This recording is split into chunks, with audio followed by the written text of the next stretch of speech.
16,000 రూపాయల్లో ఉంటాడు కుష్ఠుడు.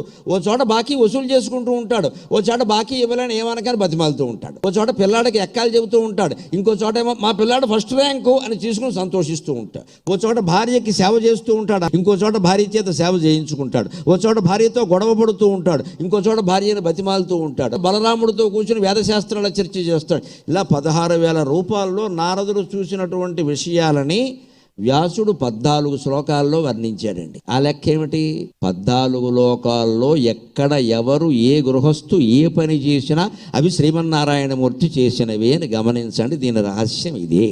ఇది పురాణాల నుంచి మనం గ్రహించాలి. లేకపోతే బాకీ వసూలు చేసుకోవడం ఏమిటి, బాకీ మనం బాధపడడం ఏమిటి, భార్యకి సేవ చేయడం ఏమిటి, భార్య చేత చేయించుకోవడం ఏమిటి, ఒక వేదశాస్త్ర చర్చ ఏమిటి, ఒక వడ్డీ లెక్కలు తప్పు కట్టాడని ఉన్న జుట్టు అట్టుకున్నట్ట. 14 లోకాల్లో ఎవరు ఏ పని చేసినా భగవంతుడు చేస్తున్నట్టే లెక్క అనే విషయం చెప్పడం కోసం 14 శ్లోకాలు